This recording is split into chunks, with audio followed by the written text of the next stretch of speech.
So, the first part of Pokemon Sword and Shield's DLC dropped this week, called the Isle of Armor. I played through it myself, and with me having some harsh words for the base game, I wanted to discuss whether or not this brings some much needed added value and entertainment to an experience that I felt was extremely lackluster.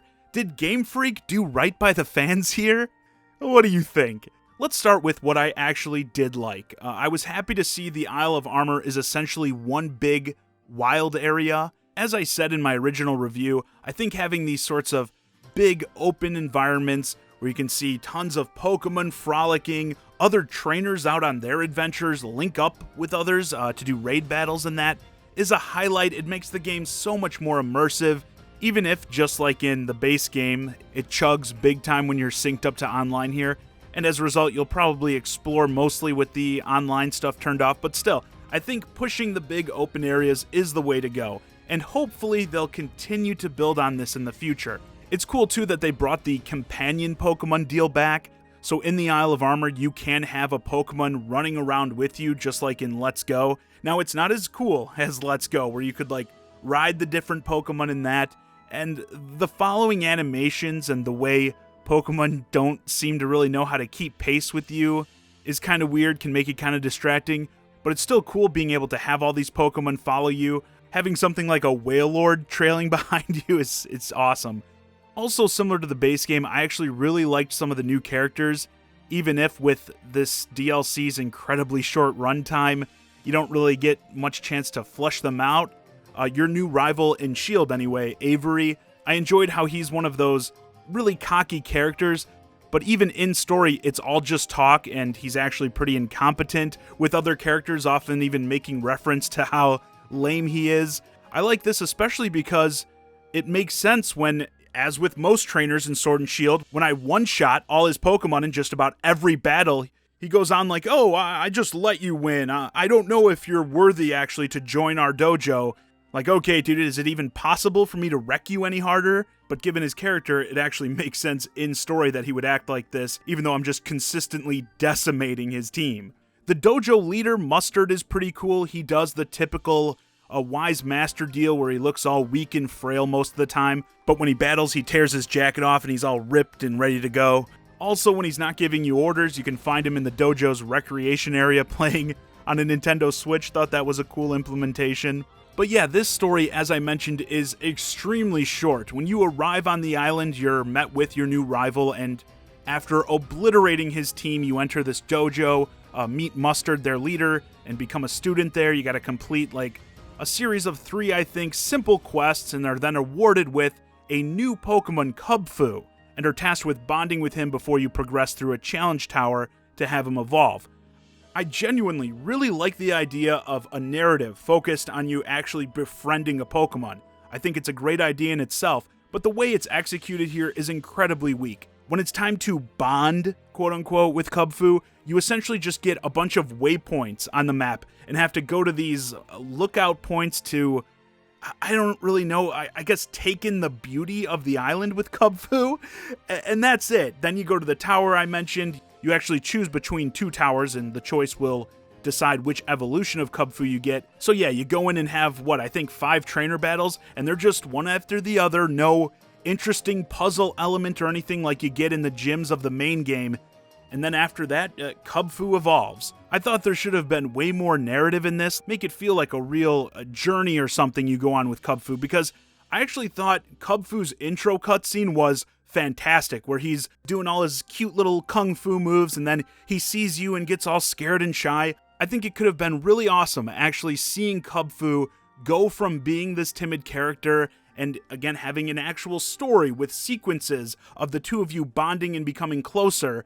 But let's be real, that would have taken more effort, and this is GameFreak we're talking about here. I mean, these games have only sold, 17 million copies? It's not like they have the resources to add a couple more cutscenes into this. So instead, what do you get? Just going from waypoint to waypoint and watch the same cutscene of you guys staring at the landscape over and over. And then, yeah, you fight a few random trainers back to back, and that's pretty much it. As with most things GameFreak does lately, the way this is executed just seems extremely lazy. The entire story for this DLC can be swiftly completed in probably 3 to 4 hours. There's just not much here at all, which makes me feel like more of the draw to this DLC is being able to go around this zone, catching the newly added Pokemon from past games. The new Galarian forms of Pokemon I'm fine with restricting to the expansion, but like I've said previously, I do not like the idea of adding more Pokemon from past games into this game, but restricting encounters with them to this DLC area. Came off as extremely shady when they announced they were doing this, after being like, oh, well, we had to cut Pokemon from this game, only again to add them as DLC, and after experiencing exactly how little content there is in this DLC, it's even worse. Because to be clear, even though GameFreak and a lot of defenders try to act like, oh, there's nothing shady going on here, you have to either pony up money to buy this DLC to catch the Pokemon in this zone, or you gotta pony up money to pay for Pokemon Home, which of course I'm sure it's just a coincidence that GameFreak couldn't get the tools ready for you to transfer your old Pokemon into this game until the new, more expensive service was available. Or thirdly, the most laughable excuse defenders try to pull, you could just sit there and trade for all, 200 plus Pokemon they're adding for these DLCs? Yeah, who would want to go around on a Pokemon adventure catching these Pokemon on their own when they could sit there and fiddle trying to spam trades all day? That's way more fun. I think they should have either made it much easier to get these old Pokemon, if you have them in the old games or something, into Sword and Shield, or they should have mixed them in with the zones in the base game. Or you let people come onto this island and catch these Pokemon and just not allow them to interact with, like, the story content and that. I fully feel like they're restricting all these Pokemon to this area to make it feel like a better value, even though everyone wants to claim, like, oh, well, they're not trying to make you pay for anything, even though, yeah, they are.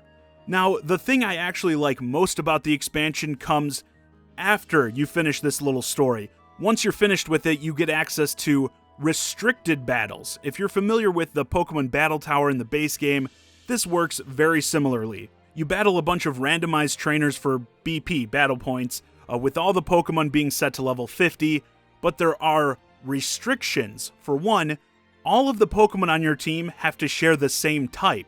So there's a category for each Pokemon type, fire, water, fighting, fairy, etc. So you have to get 3 Pokemon on your team that all share that same type and are battling through 5 opponents also with 3 Pokemon each. But on top of the type restrictions, you can't use items and your Pokemon don't heal between the battles. Rather, you get to choose when to heal your team up to a maximum of 2 times between fights, which again, there are 5 fights in total. So you're going to have to tough it out going through some fights with your team still weakened from the last fight. Factor in with that your entire team needing to share the same type, and there isn't too much room for variety, as well as a large chance that an enemy Pokemon will have moves that are super effective against your entire team.